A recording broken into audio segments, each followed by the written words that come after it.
Cockroach జల్లపురుగుల online party Gen Z పిల్లలు ఎక్కువ మంది ఫాలో అవుతున్నారంట. I really appreciate it.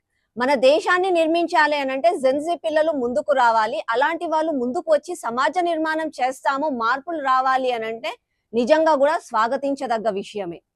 అయితే ఈ కాక్రోచ్ పార్టీ ఎవరు పెట్టిండ్రు, అసలు ఈ పేరేంది ఇట్లా ఉంది అని మీ అందరికీ డౌట్ వస్తుంది కదా.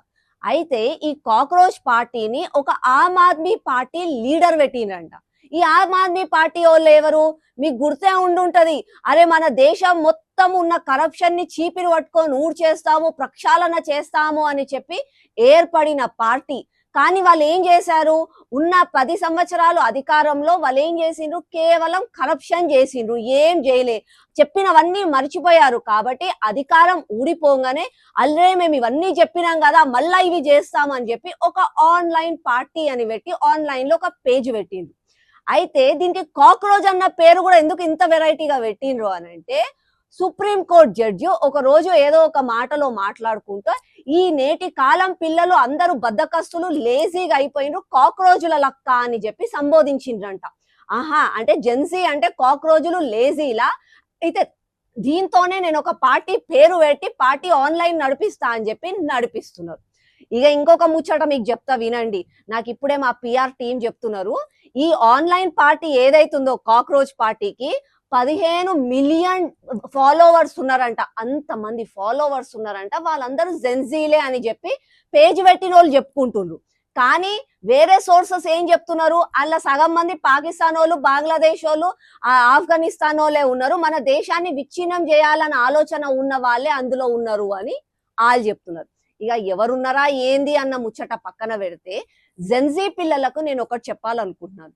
నేను ఇందాక చెప్పినట్టు you are the pillars of the society. సమాజం నిర్మాణం చేయాలంటే మీరందరూ కూడా ముందుకు రావాలి. కానీ మన దేశంలో ఇప్పటికీ చాలా మంది నాయకులు చాలా ఆనెస్ట్ గా పనిచేసే వాళ్ళు ఉన్నారు. ఫర్ ఎగ్జాంపుల్ నేను నా గురించి చెప్తా. నేను కార్పొరేటర్ గా ఎన్నికలకు పోయేటప్పుడు కూడా నేను అకౌంటబిలిటీ, ట్రాన్స్పరెన్సీ తీసుకొస్తా రాజకీయాలలో అని చెప్పా. అధికారంలో ఉన్న తర్వాత, అధికారం అయిపోయినాక కూడా నేను ఇప్పటికీ అదే ఫాలో అవుతున్నాను. నా బ్యాచ్ ఆఫ్ ఆనర్ ఏంది అని అంటే no corruption, zero corruption claims. ఎందుకు అని అంటే నేను ఎక్కడ కూడా తప్పు చేయలేదు కాబట్టే ఈ రోజు ఇంత ధైర్యంగా మాట్లాడగలుగుతున్నాను. మీరు కూడా చూసే ఉంటారు, నేను ఏదన్నా పోస్ట్ పెట్టంగానే నా పోస్ట్ కింద కమెంట్స్ అవి ఇవి వస్తాయి. ఏమొస్తాయి, అరే ఈమె ఆ బట్టలు వేసుకుంది, ఆ తిండి తింటుంది, ఈమె అట్లా మాట్లాడుతుంది, అట్లా ఉంది అని అంటారు. కానీ నా కరప్షన్ గురించి ఎవరు మాట్లాడరు. ఎందుకు అని అంటే I'm zero corrupted, it's my batch of honour. దాంతో పాటుగా కొంతమంది లీడర్స్, నేను కూడా ఏం చేస్తాము, లేక్స్ క్లీన్ చేయాలి, ఎన్వైరన్మెంట్ బాగుండాలి, చెట్లు పెట్టండి, అది పెట్టండి, ఇట్లాంటి ప్రోగ్రామ్స్ కూడా చేస్తాం. కానీ జెన్జీ వాళ్ళు ఎవరు అప్రిషియేట్ చేయరు. జెన్జీ పిల్లలు ఇలాంటి వాళ్ళని అంటే మంచి నాయకులను అప్రిషియేట్ చేసే రాజకీయాలలో ఒక అకౌంటబిలిటీ, ట్రాన్స్పరెన్సీ వస్తుంది, అందరూ నిజాయితీగా ఉండే వాళ్ళు వస్తారు.